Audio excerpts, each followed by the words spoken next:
நான் லவ் பண்ற பையன் சொன்ன ஒரு வார்த்தைக்காக ஒரு பொண்ணு டாக்டர் ஆயிருக்கு.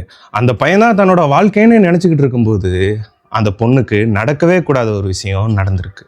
ஆந்திராவை சேர்ந்த சர்மிங்கிற பொண்ணு ஸ்கூல் படிக்கிறதுக்காக பாண்டிச்சேரியில் இருக்க அவங்க பாட்டி வீட்டுக்கு வருது. அப்போ ஸ்கூல் படிச்சுக்கிட்டு இருக்கும்போது அந்த பொண்ணுக்கு ஒரு பையன் மேலே ரொம்ப லவ் வருது. அந்த பையனும் இந்த பொண்ணை லவ் பண்ணுறான். 2 பேருக்கு நடுவில் லாங்குவேஜ் ப்ராப்ளம் இருக்குது. அந்த பொண்ணு தெலுங்கு பேசுது, இந்த பையன் தமிழ் பேசுகிறான். அவங்க 2 பேருக்கும் என்ன பேசுகிறங்கிறதே பெருசாக புரியாமல் ஓரளவு அண்டர்ஸ்டாண்ட் ஆகுது.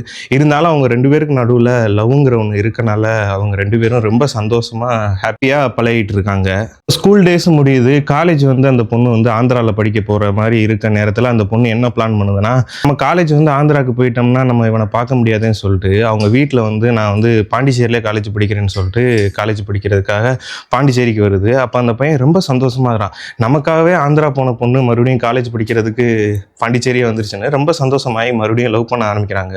அப்போ ஸ்கூல் படிச்சுட்டு இருக்கும்போது அந்த பையன் என்ன சொன்னான்னா, நீ ஒரு டாக்டர் ஆகணும் அப்படின்னு அந்த பொண்ணுகிட்ட சொல்லியிருக்கான்.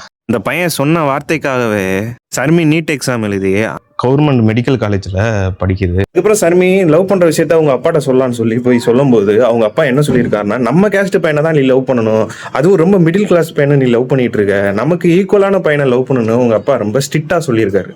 சர்மியோட பேரண்ட்ஸ் அக்செப்ட் பண்ணாதனால சர்மி என்ன பண்ணியிருக்காங்கன்னா 4 டைம் சூசைட் அட்டன் பண்ணியிருக்காங்க.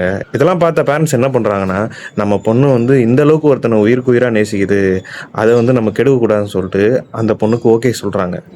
ரொம்ப சந்தோஷத்தோட அந்த பையன்கிட்ட சொல்லுது. அந்த பையனும் ரொம்ப சந்தோஷமாகறான். அப்புறம் சர்மியோட பர்த்டே அன்னைக்கு அந்த பையன் சர்ப்ரைஸாக ஒரு ரிங் மாட்டி விடுறான். இதுக்கப்புறம் 2 பேரும் நிறைய இடத்துக்கு ட்ராவல் ஆகுறாங்க. ரொம்ப சந்தோஷமாக இருக்காங்க.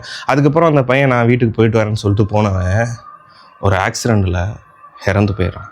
என்னடா நம்ம வாழ்க்கையே இவன் தான் நினச்சி இவனுக்காக போராடி நம்ம அம்மா அப்பாட்டெல்லாம் சண்டை போட்டு இவன் தான் வேணும்னு சொல்லி இவன் நமக்கு கிடைக்கும்போது நம்மளை விட்டு போயிட்டானேன்னு ரொம்ப டிப்ரெஷன் ஆகுது. சர்மியோட பேரண்ட்ஸும் சர்மியோட நிலைமையை பார்த்துட்டு நிறைய சைக்காட்டிஸ்ட் அனுப்புகிறாங்க. எவ்வளவோ டாக்டரை பார்த்தாலும் சர்மினால அதுலேருந்து வெளியில் வர முடியல.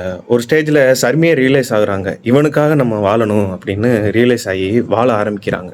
சர்மி லவ் பண்ண பையனுக்கு அப்பா இல்லை, அம்மா ஒரு தங்கச்சி தான் இருக்காங்க.